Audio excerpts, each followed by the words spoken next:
Hello there. Once again, this is Anton from Anton Obey. Thank you so much for stopping by the collection room today. We're looking at some comics, of course.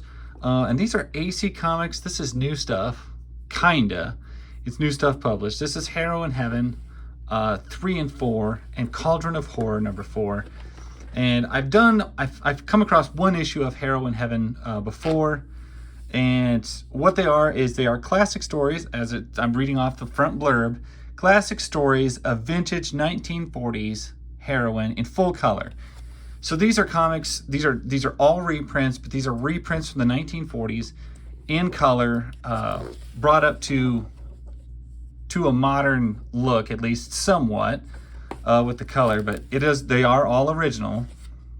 So AC has always been known for doing amazing reprints of stuff that you just can't get your hands on anymore. And some of this stuff, as we saw in some of the last issue, this is stuff they don't put in comics anymore. Some of it's wartime, it's propaganda. Some of it would be deemed as extremely racist these days. Some of it would be deemed as extremely sexist these days. There's all sorts of reasons they would not publish any of this anymore. And yet AC Comics said, I want to publish that. That's a piece of our history. And this is.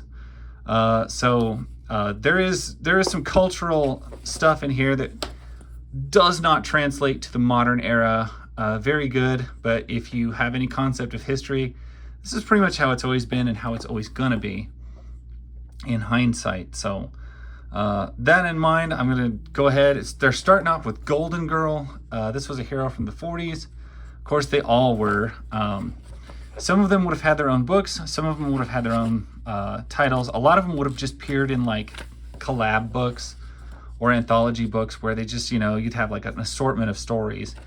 Although I do believe Golden Girl had her own book and wasn't involved in like her own story or her own, I think she had her own book, not just a, this week in Amazing Tales features a story from so-and-so. Like, I'm pretty sure she had her own book. And I love the colors of her outfit, the big green cape, the yellow dress and everything with the green cape just looks awesome. I imagine most of these, if they were color back in the days, would not be near this bright or sharp. But they clearly are. And do expect in a lot of these, you're gonna see Nazis. You're gonna see the Japanese portrayed as evil because we were at war with them at the time. There's gonna be a lot of stuff like that. It always gets me in all of these old, and I love Jungle Girl titles and stuff like that. But it always gets me in all those old Jungle Girl titles. How often they're like killing what we would deem as extremely endangered animal these days, and like that's totally acceptable, I don't know. It just that part always kind of cracks me up. These are gorgeously done. Who'd we move to? We moved to somebody else. And I was talking. I totally missed the cue. This would be the Veiled Avenger. I don't know how I feel about this outfit with the red skirt, the white top, and the red big hat. Kind of reminds me of Carmen Sandiego, but I do love the outfit. I don't know, it's kind of like a female Zorro from the 40s.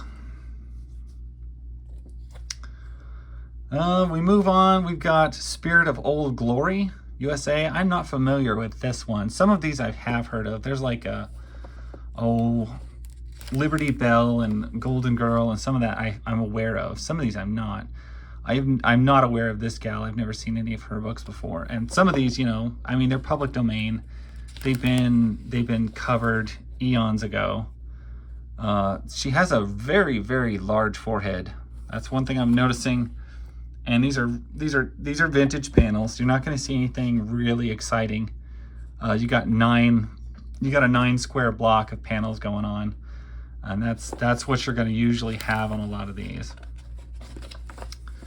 As far as advertisements, you've got Cauldron of Horror 3 coming out. It's AC for me, see. And you got Super Babes number 16, a series I would love to get more of. It's basically just kind of a spin-off book of FemForce that also covers some of the other heroines from AC Comics. all in one book. Yeah.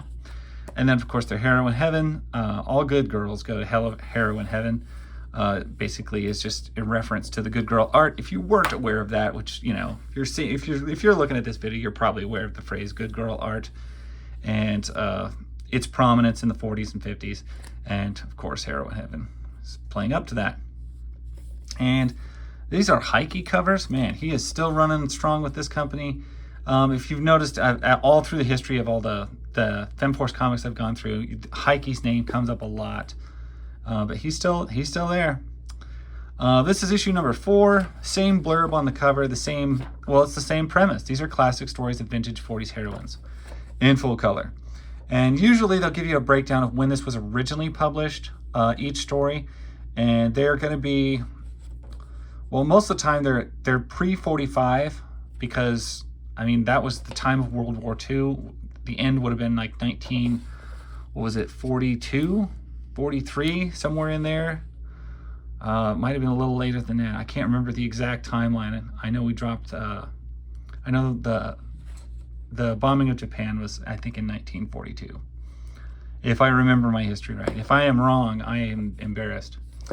But, so a lot of these would be early 40s, like very early 40s. Yeah, Prince of the 40s. I'm looking for the date, but I'm not seeing it.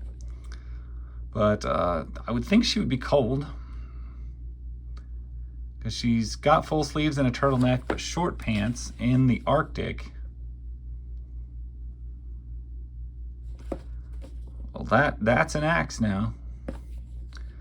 These are, you know, these look kind of like really old amateurish stuff. And I've noticed this as I look through some titles. Back in the olden days, some of the art was really amateurish, and it didn't really matter. And some of it you can see who was really great and who wasn't. This looks pretty amateur to me. Zero background on a lot of it. Some pretty sketchy looking poses. People's faces look kind of odd. Yeah, it's like they didn't spend a lot of work onto it. Seriously, no backgrounds at all. Look at how simple this style is. It's kind of like it was somebody who wasn't really good at it, and then they also really didn't want to do it. So they belted this out like super quick and didn't give it a lot of love at all. It's very undetailed, very small pieces of detail. Like, all right, his face is detailed. Absolutely nothing else in that panel is detailed. It's kind of weird. And then the colors, I'm sure they went with what the original colors were, but they're just more vibrant. And it makes it look extremely bare.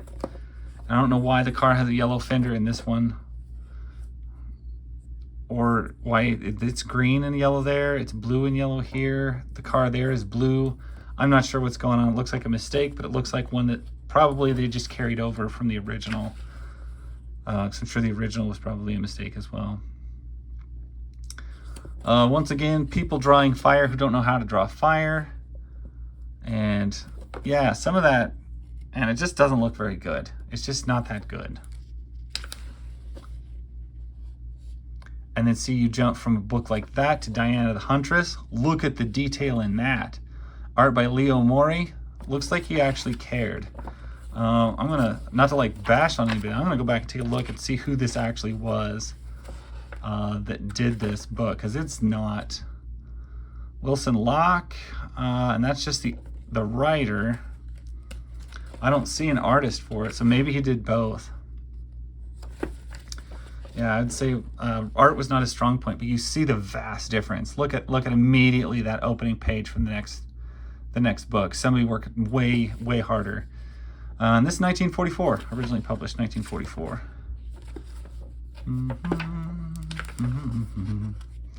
So I'm pretty sure this is post World War II. And yeah, there's so much detail. There's so much more detail. Not all of it I'm gonna say is super well done. We still have oddly large foreheads on a lot of women, but it's like, you can tell somebody at least gave a lot more love to this, and so did the people who processed the book, the inker, everything. Everybody who printed this, you could tell they worked harder on it. gave it a little more love than that last book. Of course, AC Comics is giving it love because they're bringing back a story from, 80 years ago, and they're bringing it up to our times. This looks pretty cool. You got the gods joining in, fighting the Nazis. You brought Zeus down, it looks like, just to help out. That's pretty funny. Looks like an advert for Super Babes number 17. Like I said, it's a series I wish I could keep better tabs on. It's hard for me to get these. I got to about order them one at a time because they're just really hard to get here. My local LCL doesn't carry them, and the only way they will is if I had a credit card, which I don't have. I don't use credit cards. So they won't sell it to me, and that's the only option I have locally to get them. So it's usually just buying online. There's an advert for Hero in Heaven number 5. That looks fantastic. I will have to keep my eyes out for that one because all of this looks really good. I really like that. All right, that. And then we're up to Cauldron of Horror number 4. I have a few older. I think I've come across Cauldron of Horror before, but the newer stuff I have not been. Sanguine Extractor. I don't think that's proper usage. I think sanguine is a verb. Exsanguinate. I'm not positive. That could be a little off. It sounds off to me. Exsanguinate would be to let the blood out of somebody. Sanguine Extractor. Sanguine is an action, not a. I'm pretty sure it's an action, not a noun. Blood is not sanguine, I don't think. Anyway, I could be completely wrong, and if I am, I'm sure somebody will let me know. Let's see. This looks like some reprint stuff going on here. Looking in here, it's maybe not. Monsters of Paris is 2004. Okay. Maybe these are. I was thinking this looked like a reprint, but maybe it is not. We'll just pretend that it's fresh and new and look through it. This is fresh and new, but it's definitely done in a vintage style. And if you didn't know better, or if you didn't read the fine print, I would think this was vintage. This is reprinted. That's how true to the original idea they were. Stakeout, I can tell that's new. Plot and Pencils by Bill Black. Pencils, pages 3 through 5 is Chris Allen. Inks by Mark Heike. Of course, he's still working on stuff. Wait a minute. What is this? My name is DeJustine. I hate monsters. I believe her. Just Gatling to that thing into oblivion. I've never heard of DeJustine, but whatever. Stakeout, this looks like a very vampire-y story, and this, you could tell this is Bill Black stuff. I love his art. It's so, it has a look to it. It's a little bit goofy sometimes, but I always appreciate seeing his original stuff still being put out. So, and he does some wicked teeth on that gal. Nobody gets buried in an outfit like this. I mean, I don't know what the deal is. I mean, unless they knew she was a vampire and we're just gonna bury her like that, nobody wears that to their funeral. That's not a funeral outfit. Just saying. That's unless she died while at the club and the gala event and they decided to bury her in that outfit. These are some very dense pages. It's always so much more intense when they have to use a hammer to drive the stake in the vampire's heart. So I always appreciate that. Wowza, Paris 1830. We got a different vibe look here. It's all done in sepia, which is pretty impressive. The cry has come, DeJustine. Why would you name the character that? Is it DJ Justine? This is a hard name to pronounce. Why would you make it this way? Heike, what's the point? It seems a little odd. Are you Justin? Justin? Is it just Justin? Justine? I don't know. I'm just gonna say Justine from now on, and just kind of maybe slur my D a little bit. Justine, because that's kind of weird. Not always a big fan of Western comics, but if you're a Western comic and you got zombies and Gatling guns and stuff like that, you're probably all right. You got werewolves, ghouls, monsters.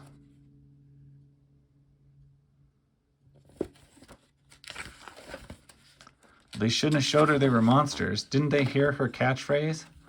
I hate monsters.